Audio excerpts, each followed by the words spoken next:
Shobha purchased a small plot in a resident area for 6 lakh and sold it to Lakshita at the profit of 20%. Lakshita in turn sold it to Danesh at the loss of 10%. How much did pay for the plot? ठीक है, तो एक लड़की थी, कौन? शोभा। उसने एक plot खरीदा और उस प्लॉट को किसको बेच दिया? लक्षिता को। ठीक है, और लक्षिता ने भी इस प्लॉट को किसको बेच दिया? दनेश। तो ये प्लॉट टर्न होते हुए किसके पास पहुंचा? लास्ट में दनेश।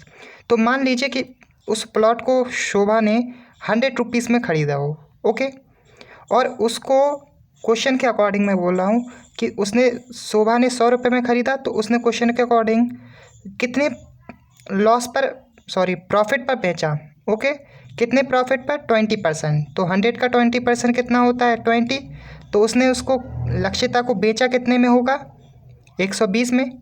यानी लक्षिता का सेलिंग प्राइस कितना होगा? 120। यानी लक्षिता ने खरीदा तो ये उसका सेलिंग प्राइस हो जाएगा, ठीक है, लक्षिता के लिए। लेकिन यही प्राइस शोभा के लिए ओके, दनेश। अब लक्षिता ने इसको बेचा, अब लक्षिता ने इसको बेचा लॉस पर, यानी एक हानि पर बेचा। कितनी हानि? 10%। तो 120 का 10% होगा 12, और 12 को आप 120 में से घटाएंगे तो वो हो जाएगा 108। तो लास्ट में दानिश को जो प्लॉट है कितने में मिल गया? 108 में। अब हम करते हैं नेचुरल, मतलब जो क्वेश्चन में हमें वैल्यू दी गई है उस वैल्यू की बात। शोभा ने जो प्लॉट खरीदा था वो 100 रुपये में नहीं खरीदा था, यानी उसके पास जो 100 रुपये वाला प्लॉट नहीं था, उसके पास था 6 लाख वाला प्लॉट।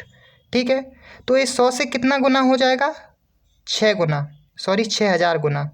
ठीक है, तो क्वेश्चन में पूछा गया है हाउ डिड दनेश पे फॉर दिस प्लॉट। दनेश ने इस प्लॉट को लिए पे कितना किया होगा?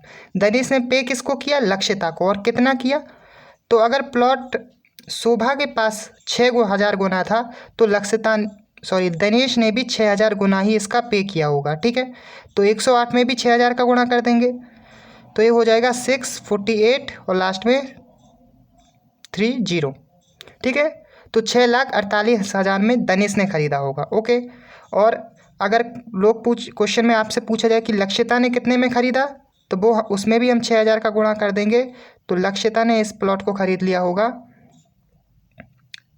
7,20,000 में। ठीक है, तो इन सभी का प्लॉट की कीमत आ गई। शोभा ने कितने पे खरीदा था? 6,000 में, और बेच कितने में दिया? 7,20,000 में। लक्षिता ने खरीदा 7,20,000 में, और फिर दिनेश को बेच दिया 6,48,000 में, और दिनेश ने खरीदा कितने में? 6,48,000 में। ठीक है, और यहाँ पे हमसे क्वेश्चन में पूछा था दिनेश का, तो दिनेश का 6,48 है, तो आंसर नंबर बी हमारा यहाँ पे इस क्वेश्चन का आंसर है।